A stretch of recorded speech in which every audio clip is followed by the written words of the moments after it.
Warning: some content discussed in this podcast can be triggering to survivors of sexual assault and difficult to hear. Listener discretion is advised.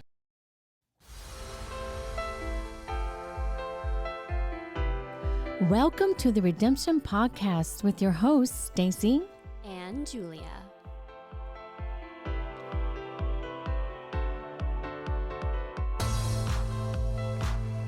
Welcome to Season 4, Episode 3 of Redemption. Yay. Thank you. Yay. It's so good to see you, Julia. We haven't been in the room together for a while. No, we haven't. We've both been extremely busy. I know. I'm so excited to be here today.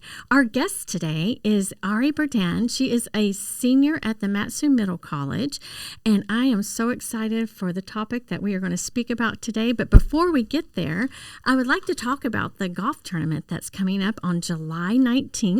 It's going to be at Settlers Bay Golf Course, and it's going to be a wonderful time. This is our 4th annual one, and as you've been there, Julia, you know how much fun and crazy that time can be. But it is so fun, even when the weather is crap. Yeah, I mean, we've had rainy days, and then we've had sunny Beautiful days. So it's just a lot of fun. We have some great prizes. We have wonderful raffles. We have firearms for raffle this year again. So if you want to come and join us, just reach out to Staci at my house, and I can help get you signed up with teams or sponsorships. Get your golf on. That's right. Okay, so welcome, Ari. Thank you for coming out today to speak with us. So Ari is a senior, like I said, at Matsu Middle College, and I met her. I know her mother, Sarah Heath. Sarah Heath is an attorney here, and she does work here for my house. That's how I met her mother. And so she is pretty cool. We love you, Sarah. And so I was talking to Sarah recently about the bills that I've been fighting for in the House, HB 259, on pornography, and let's keep pornography out of the sight of children, right? I mean, that's a no-brainer.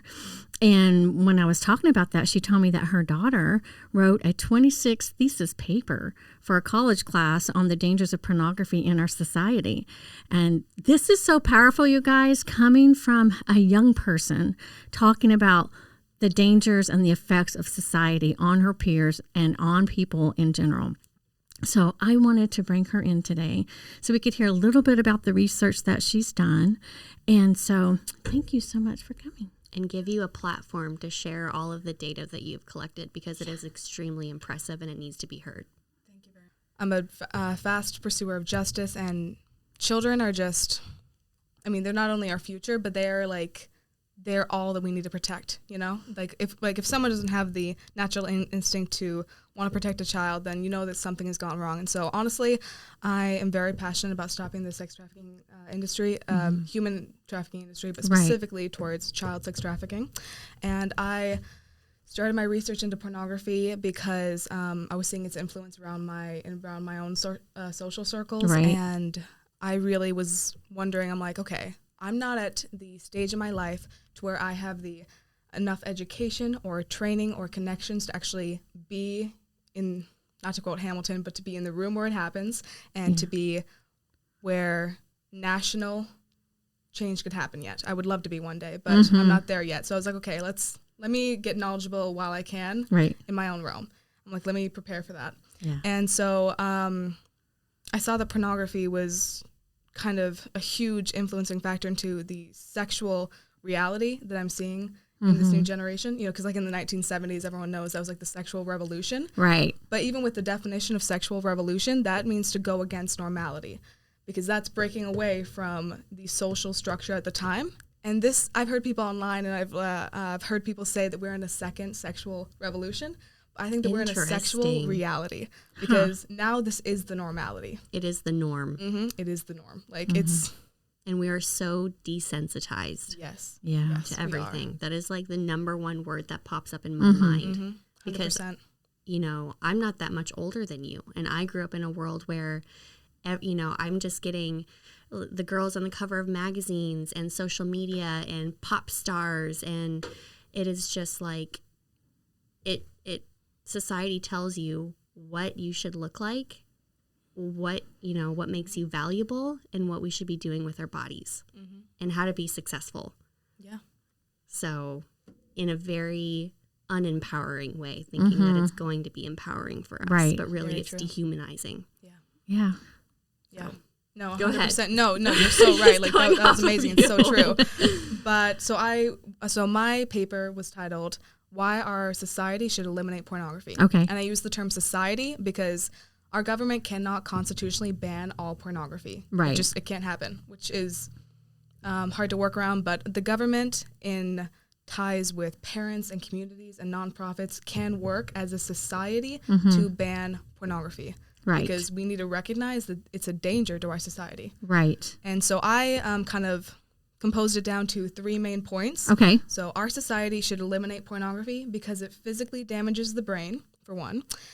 2, because psychologically, the consumption of pornography negatively impacts an individual's thought patterns, and that tends to lead to increased violence against women. I know that one's kind of a mouthful, so I can get into that one a little bit more in depth later. Right. And then lastly, because porn contributes to the increased demand for sex trafficking. So starting with that first point, pornography results in brain damage and impacts an individual's neurological development. So I found this one study by Dr. Kuhn, and she took a study and looked at the long-term effects on the brain from constant pornographic use. She discovered that the gray matter in the reward center is generally smaller in those who watch pornography. And she also found that the more porn that people watched, the less of a connection there was between the reward center and the prefrontal cortex. So the reward center that she's referring to is a brain structure that it activates when we're doing something that's rewarding, whether that's tasting a good food or sex or an addictive drug. Right. That's the reward center. And she discovered that the reward center is physically smaller after porn consumption. So the brain is literally shrinking. Like, I'm not a scientist, but I know, but I'm trusting it, but it's just crazy. I'm like, there's actually like a physical, we can see that over time, I think this was over like a 6-week period, that there's actual physical damage to happening. the brain. And that was in 6 weeks. I believe. That might be inaccurate, but I believe it was in like a month to like 4 but to 8 still. weeks. Yeah. And my question was like, why are people so drawn to porn? And it's because it activates that sexual stimuli and you get that same sort of pleasure response that you would get from good food or drugs. It's like a drug. Yeah. And then you get addicted to it. Right. And then enough is never enough. No, yeah. 100%. And even to kind of piggyback off of that, the connection between the reward center and the prefrontal cortex being weaker over more porn consumption means that a person is becoming more desensitized. So the more porn that a individual watches, the more they are going to crave more intense sexual stimuli. And just concluding from that, I mean, that's got to make it super hard for intimate partners who are in a relationship with pornographic consumers, because it's setting unfair standards, like you were mentioning earlier, like it's setting unfair standards on women. You know, it's dangerous. No, right. And it's also, I mean, that by itself has so much emotional and psychological damage. And it makes me think about when kids are exposed at younger ages. Like I was exposed at 11 to porn from my dad's Playboy books laying around and Mom's and some graphic other books. And just growing up with that, like that really changed my way of thinking about relationships and sexual relationships between people and how women are just viewed as objects. And I think it really did something to me. And I can imagine like kids are online now, like they are exposed all the time online. If you don't have protection on your internet, on your Wi-Fi boxes, people get that because your kids are being exposed to porn. I don't care what you do, they can type in the word princess something and up's going to pop some kind of porn video. So protect those kids. But I can just, I was just thinking about kids and exposure and long-term exposure, and then how, you said it's shrinking in the brain. Like, can you imagine? Like, I know, and this is a study done on adults. So we already know that kids are like developing, and like the brain doesn't, the prefrontal cortex doesn't finish developing until 22 to 25. Right. So just like, there have not been this specific study was not done on children, but we can conclude from that being done on an adult how much more damaging that could be on a child. Yeah. It just totally warps your sense of this made-up reality that doesn't actually exist. Yeah. So true. And what was your second point? my second point was that consuming pornography is, it psychologically creates a new thought pattern that leads to increased violence against women. And so to starting off with that, I actually found this one psychological theory, and this was back from the 1960s, created by an Aaron Beck. It's called the cognitive triangle. And so what this cognitive triangle is kind of split up into is it's like a triangle. So it's the connection between our thoughts, our feelings, and our behavior. And how it works is basically our thoughts affect how we feel, and then what someone feels affects how they behave, and what someone does affects how they think. And this is kind of how all of those are in relationship. Right. And so when applying that cognitive triangle to pornography, we can see how consuming pornography can lead to increased violence against women. Right. So starting off from that, we have to conclude that pornography is overwhelmingly violent. And some studies to kind of back that up is that, so Fight the New Drug is a nonprofit organization, and they have a bunch of studies after doing an analysis of pornographic media.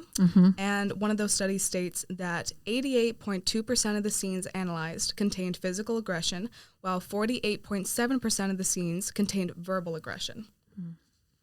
Another one was done by Dr. Gloria Cowan, and she viewed degrading depictions of women among a variety of pornographic films, and she found that 51% of them contained rape scenes. Another concept to kind of go off of that specifically is rape myth acceptance. And what rape myth acceptance is basically the idea of a woman ultimately enjoying the experience of the rape and that being perceived. And I believe that pornography not only welcomes but encourages rape. Right, yeah, I do too. And rape is never acceptable, and honestly, never. The acceptance of rape is the objectification of women, I would say. I like that. That's a powerful statement. Say that again. Hold on, rape acceptance is the objectification of women. Yeah. I couldn't put it more clearly. Right. Yeah. In another study, it was found that 95% of the targets of violence or aggression in porn appeared either neutral or appeared to respond with pleasure. And this other story, which I found very interesting, this was conducted back in the 90s even, but it told a rape story that ended in two different ways. One version ended with the woman deeply distressed, and the other one with the woman seeming to enjoy herself. And these stories were identical in every way except for the woman's reaction at the end. However, the college students who were watching this video, they perceived the raped woman as having a greater desire to have sex, and they preferred the story and viewed it more positively when the story depicted the woman as enjoying the rape. And they thus then were more accepting of what the man had done. Right. I don't even know what to say to that. I mean, when I have two questions. Do you know, I don't remember if you said what year this study was done, and if there's any... 1991. Oh, okay. And if there's any information on who were the, are these all views by men? Are they men and women who are viewing the porn, or is it just anonymous? That's interesting.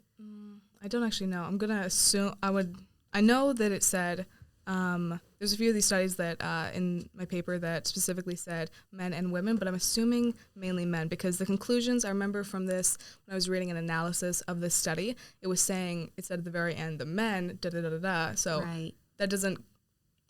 That would make me believe there was only men that were being analyzed. Yeah, because if I was a woman and I had to watch that, I could never watch that. And so for me, on the man side, watching that, it feels like a control thing.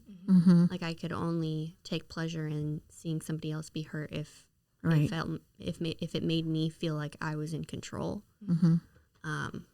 Because that's just, I mean, you get later in your study, and you'll probably talk about it, but when you're viewing porn, your brain doesn't know the difference between what you're watching and what you're feeling, or like as if it were the same experience as doing it. You're right. Mirror neurons, which we all have, they cannot.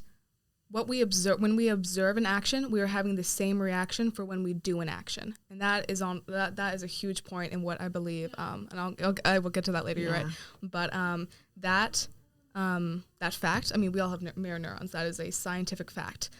That, I believe, is a huge standing for how pornography contributes to the sex trafficking industry. You know, because that's how we lead into a consumer wanting to actualize what they've only been visualizing up to that point. Right. I found where I was back off on that. And so cognitive science holds that what a person experiences or what they do influences how they think. And so thus, when someone watches porn, it affects their thinking. Specifically, watching porn, which contains absurd amounts of violence, leads to negative changes in the attitude and perspective of the viewer. So this is where we're kind of seeing it link back into the cognitive triangle again. Okay. Those that indulge in consuming pornographic materials are undertaking psychological conversions, whether they consciously realize that or not. In an experimental trial done back in 2013, I believe, it was found that increased past pornography consumption was significantly correlated with less egalitarian attitudes towards women and more hostile sexism. So it's honest. I mean, again, like, it's not the consumer's fault. Like, this is happening whether they consciously realize it or not. Right. It's just, this is what pornography does to the brain and to a person's mind, you know. Which affects what they do. Right. Yes. And which in turn affects the relationships. Like, how can they have a great intimate relationship with a wife or partner or whatever when they're expecting this, you know, aggression? They're thinking that's normal. I mean, it has to affect relationships, right? 100%, yes, absolutely. I mean, this is... I dated a guy for, like, I wouldn't even call it dating because I got out of it so fast, but he told me he was addicted to porn, and he had a very weird perception of reality. I don't really know even how to articulate it. Right. So. Yeah, actually I actually have okay, that just totally reminded me of, like, another story that I found. Okay, so a New York Magazine journalist interviewed one Amy Sohn. I don't know exactly how to say her last name, but and she told her dating experience with a man named Steven who regularly watched porn. He would continuously put unattainable expectations on her. He would critique her actions as she was pleasuring him, and then compare her to a woman from a pornographic website. And finally, he would resort to his computer for sexual pleasure if she was not interested or said no. Could you imagine? Oh. A direct quote from her actually said, "This relationship made me wonder, am I really that bad at sex? And then I realized I wasn't a porn star. I was a girl in a relationship with someone I loved." Which is just kind of like, oh, that hit. I'm like, that's sad. Yeah. And that just proves the point. Yeah. Pornography does damage relationships. Yes. And you also have, in your thesis paper, you wrote a counter. You had to share some of the counter argument. Yes. So can you share a little bit about that? Yes. So I actually, I'm not sure if she was actually called herself a prostitute, but in my paper, I had to show an opposing view. So someone who viewed pornography as not being a danger to our society and not being damaging. And she went over a lot of points, but a lot of them were kind of, the one that I was like, okay, that's actually, other than my research on it physically damages the brain, it creates new thought patterns, which leads to violence against women and sex trafficking. Other than those three, which my standing on those kind of already took down some of her points, but the one that I was like, okay, I actually have to look at this a little bit more, this is her direct quote, and her name is Royale. She worked in sex services. Okay. And she said, "Pornography can reboot a couple's sex life or help you get in touch with what turns you on. With the availability of porn online, it's possible to sample enough porn quickly that you don't have to find yourself watching wall-to-wall hardcore sex if it's plot-driven erotica that appeals to you. You're only a victim of bad porn if you let yourself be. And a word about sex or porn addiction, I don't believe in it. Unlike a chemical substance like opioids, you can't become addicted to sex or porn. You can become a compulsive viewer. In this case, it's not the porn that's the problem, it's the compulsive personality." Okay, it's been proven that there are sex addicts out there, like research, like medically. And it's been proven by researches that you are bringing that you can become addicted to porn. Yeah. Like a drug. Like a drug. So her point that she believed that viewing the explicit porn would help couples reach out and discover new sexual desires and stuff, that is a very unlikely outcome. I mean, it's possible. I'm not going to 100% refute that, but it's very, very unlikely.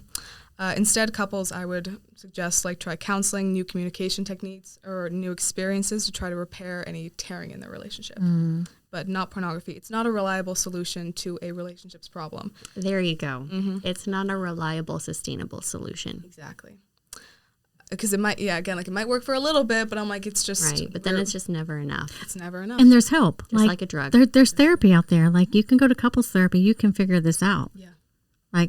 You're not hopeless. But again, this goes back to the unfair objectification and unfair standards put on women by pornography itself, by the industry itself. By the industry, yeah. This one quote, this was back, This one quote says that exposure to sexual and even semi-sexual material from the internet, magazines, and television is associated with stronger notions that women are sex objects or sexual commodities. Oh, I knew that when I was 11. Yeah. Men who view pornographic films will start to view women as objects and neglect to take into consideration their personality and their rights as a human being. Porn is an inaccurate portrayal of making love. It's not what it is. Right. It's violent, and it can be under the category of sex, but it is not making love. And it's not empowering. And it's not empowering. Nope. And what is it teaching our young people, our young teenagers, our young adults, It's teaching young people to have this warped perception about what empowerment looks like. Because I know when I was young, I looked at, the pop stars and the, girls making money on OnlyFans and girls making money doing this. And I was just like, dang, I was like, that looked attractive to me. It looked like freedom. It looked like me being desirable, successful, and all of these things. And in my own experience, being an insecure, vulnerable young woman, I ended up putting myself in a lot of dangerous situations, right, and positions to be harmed. And it's only after doing a lot of healing that I can see now in hindsight where none of that was empowering. I'm more than just a pretty face and what I look like. I have so much more that I bring to the table. Amen. Than what another man thinks of me. You're not just this. No, you're not just this. And that body. feels great. I deserve to feel great in my body. For you. And feel, yes. Whatever. For you. But that's not a purposeful, fulfilling way to live my life and put my own self-worth on myself. So, I don't know. That's just a little tangent. And you are a human being, and you have value as that, rather than being an object used you for sexual use. You have so much more that you bring to the table, girl. Yeah.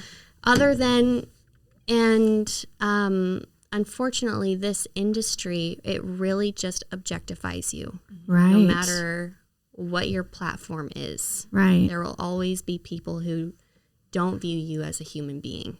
And we have an epidemic right now of social media running this stuff down our kids' minds. My young daughters, that's all they see on TikTok, and all these things, I have to be beautiful, and I'm empowered if I'm beautiful. And right. It's all about the highlight reel. Right. And then the thing about receiving all of the messaging on the other side is that people are so, what's the word?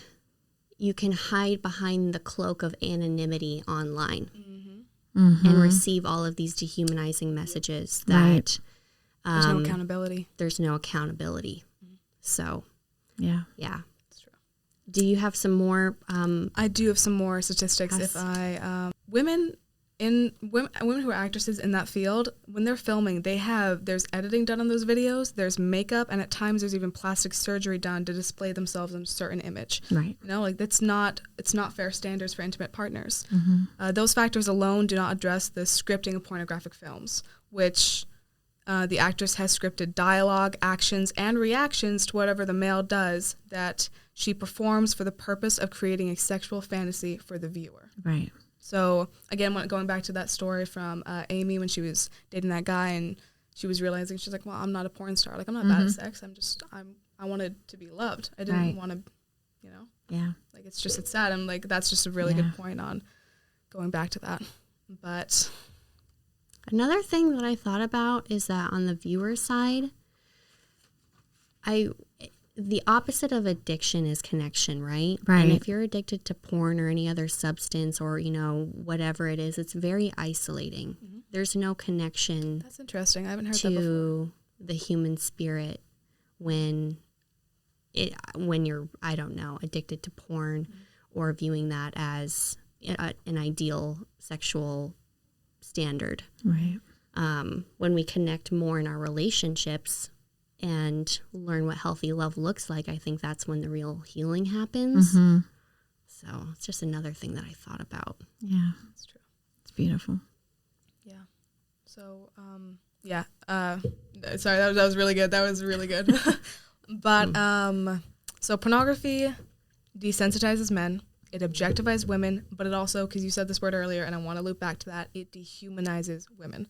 And there are 2 studies that I found that I'm like, oh, that blows my brain. Okay. So one of them was conducted by a Dr. Fisk. And so they used brain scans to show that when straight men looked at pictures of women in bikinis, areas of the brain that normally light up in anticipation of using tools, like screwdrivers, were activated. I know, right? These scans, it's actually crazy. Like, they're clearly depicting the actual objectification of women being seen as objects when men have previous sexual, they didn't define it as like pornographic use, but they were already highly in sexism due to previous sexual, high sexual exposure. Of course. Yeah. But that one kind of I was like, wow, okay. Wow. That's a hot take. Mm-hmm. Yeah. Yep. And another one done by Princeton psychologists was found. So men were shown pictures of both men and women, and some of them were modestly clothed, some not. So they were doing like a back-to-back comparison. And when viewing women sexually dressed, it did not trigger the social cognition part of their brain. Dr. Heflick says that this suggests that these men's brains did not perceive these women as fully human. Just a hot piece of meat. Yep. Yeah. Mm-hmm. You said it. Mm-hmm. The men who had sexist thought patterns in the experiment further dehumanized the women because they were portrayed in a sexual manner.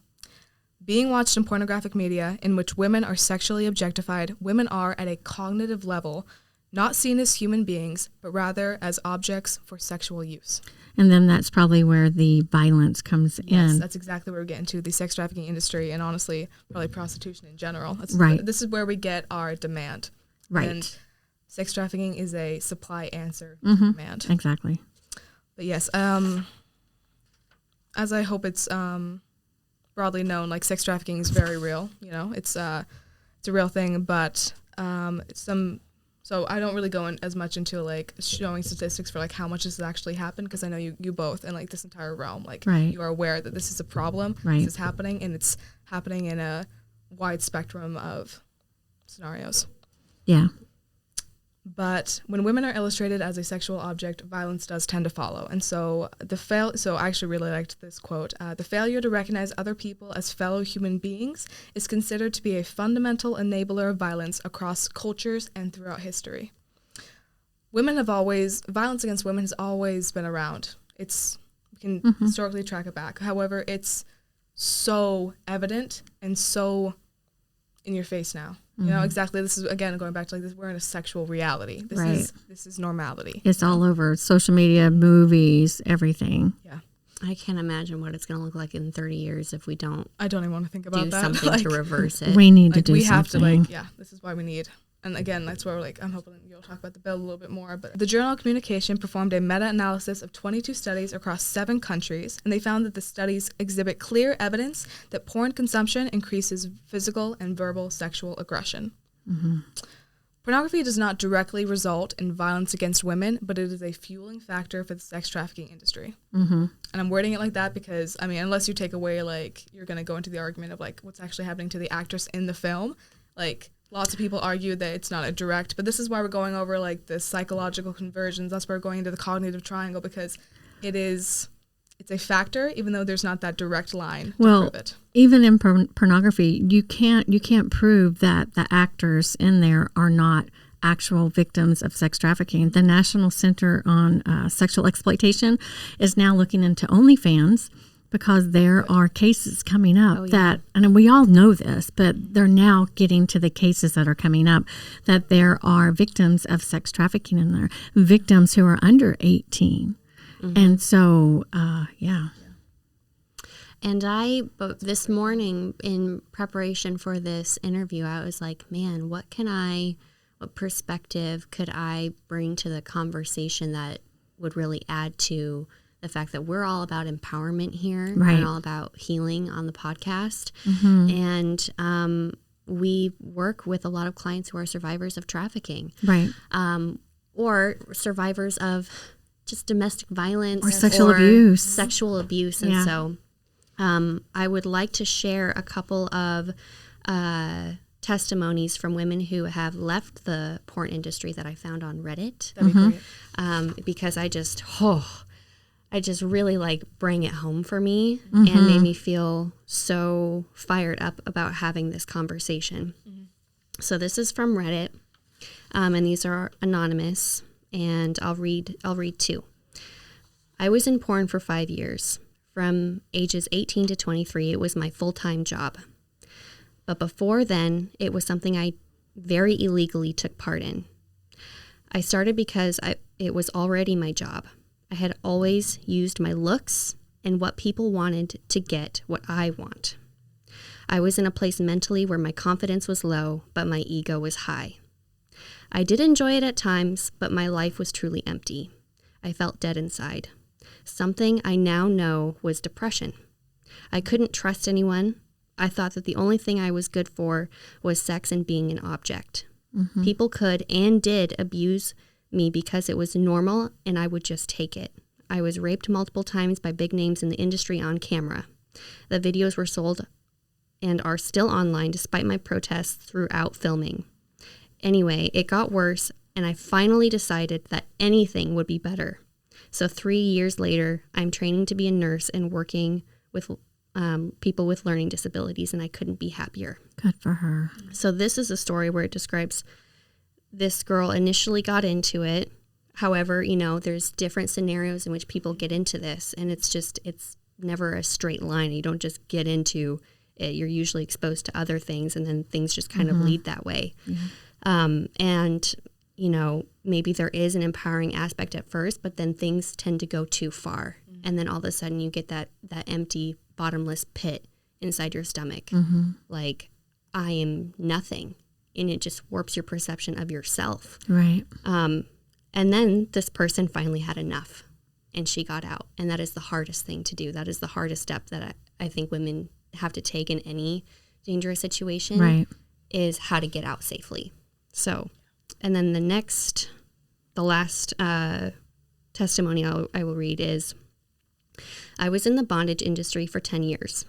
My ex-boyfriend had gotten me into it when I was 23. Basically, I was young and dumb and trying to appease my newfound love.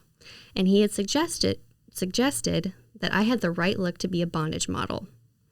What that entailed usually was being tied up on camera, and various acts would follow. So many things I agreed to just because I wanted to please my boyfriend and make it as a big time name in the industry. Of course, the more I stayed and participated, the more I felt like I was losing every shred of dignity that I had. I was having things done to me that I wasn't really into, and the pay really wasn't worth it, what I had to endure. I gained a small following of fans, and the only things that they would write and comment to me were void of any sympathy. I would constantly receive messages from men who wanted to rape me, wanted to kidnap me, wanted to do so many disgusting things to me. I just grew more and more detached from everything. I finally left back in 2016 because I couldn't handle it anymore. She finally left. My boyfriend had left me and cheated on me while I was doing it, or while I was leaving, and that just ultimately made me say forget it, and I left it all. It was a lot of work for a little reward. It made me hate myself for what I was doing. Yes, the videos are still out there for millions of people to see, but I don't bother fighting the higher powers to remove them. I just want to move on from that regretful chapter of my life. It was not worth it, and I've worked so hard to love myself and love my body again. Wow. I know. I was like, wow, I was like, wow, that's, geez. So that leads into something that I want to add to that, Julia, because I was looking for resources, and there is a group out there called Take It Down. Which would be National Center for Missing and Exploited Children, takeitdown.ncmec.org.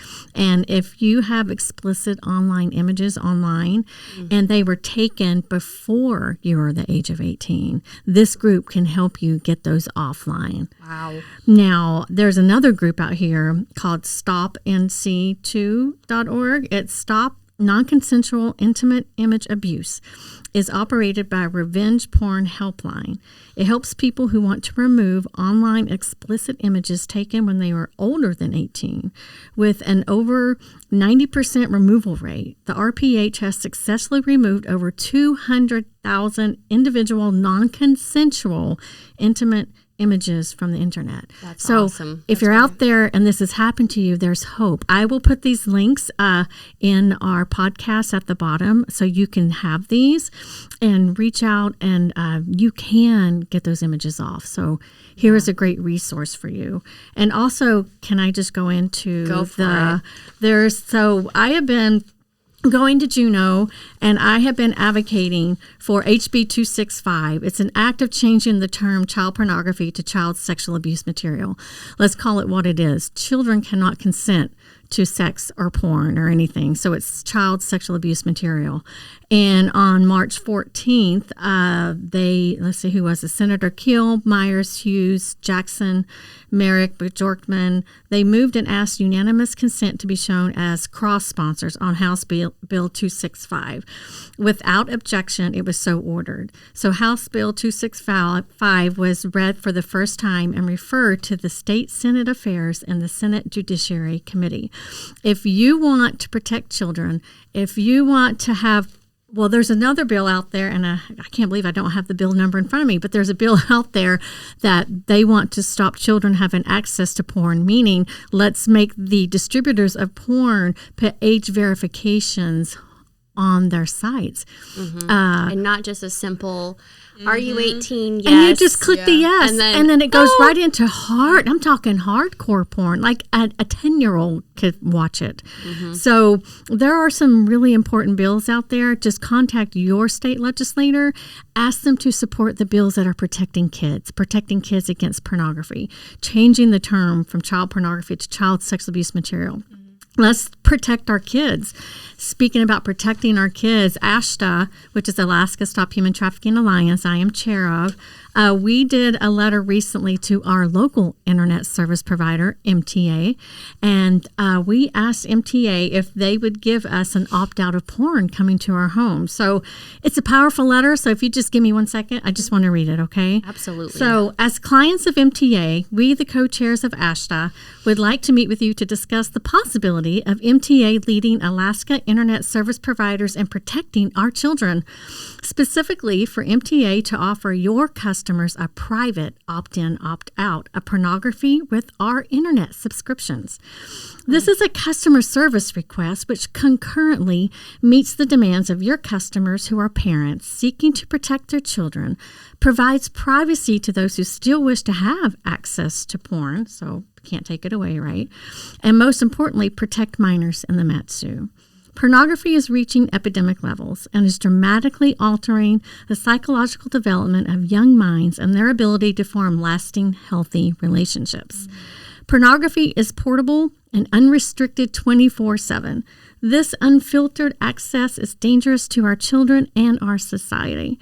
In 2021, a national survey of 14 to 18-year-olds reported that 84% of males and 52% of females have viewed pornography. Pornography is frequently violent, like we talked about, Ari. 88% of pornography scenes analyzed contain physical aggression. The data shows that when kids are exposed to porn at early ages, it causes irreparable damage, open them up to being highly sexualized and in danger of being trafficked, like myself. According to the 2019 FBI Uniform Crime Report indicates that Alaska's sexual assaults are 4 times the national average, and our child sexual assaults are 6 times the national average. Oh, my God. 6. Also, 59% of women in Alaska have experienced violence, and that number climbs upwards to like 90% in some of our villages, and I want to think it's probably like 100% by now. Pornography is difficult to limit access to. Parents, we bear the burden to protect our kids from pornography. Compelled to keep their kids safe, parents are spending hundreds of dollars on subscriptions and devices and filters to stop porn coming on their kids' laptops and phones. Even a child not actively searching for porn is unsafe, as even innocent search words often bring up unsolicited pornography images and videos. With the constantly evolving sites, access points, and technology, it is extremely costly and nearly impossible for parents to fight this onslaught alone.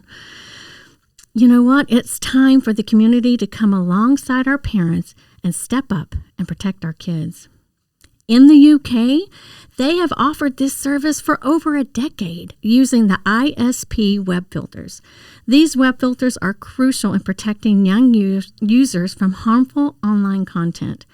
ISP web filters are implemented by broadband service providers in the United Kingdom. They automatically block access to websites containing sexually explicit, violent, or dangerous content.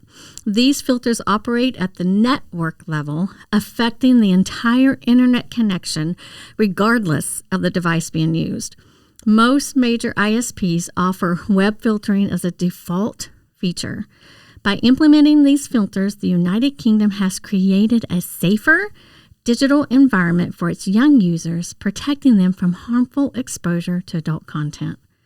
Comprehensive default filtering capability does already exist. It is already in use. We are asking that MTA provide a no-cost, default, extensive filtering service where adult customers could then privately choose to opt in to the unfiltered adult content coming in.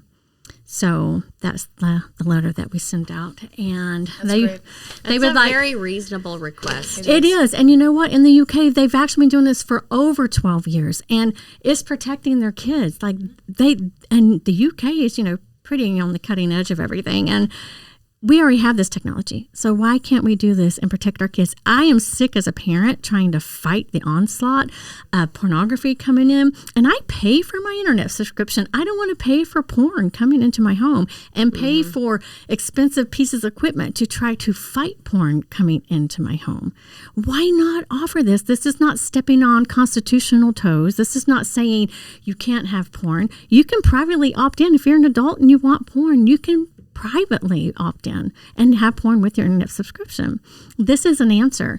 If you are interested in protecting your kids here in the Valley, go to some of the board meetings at MTA and they will give 3 minutes for public to speak.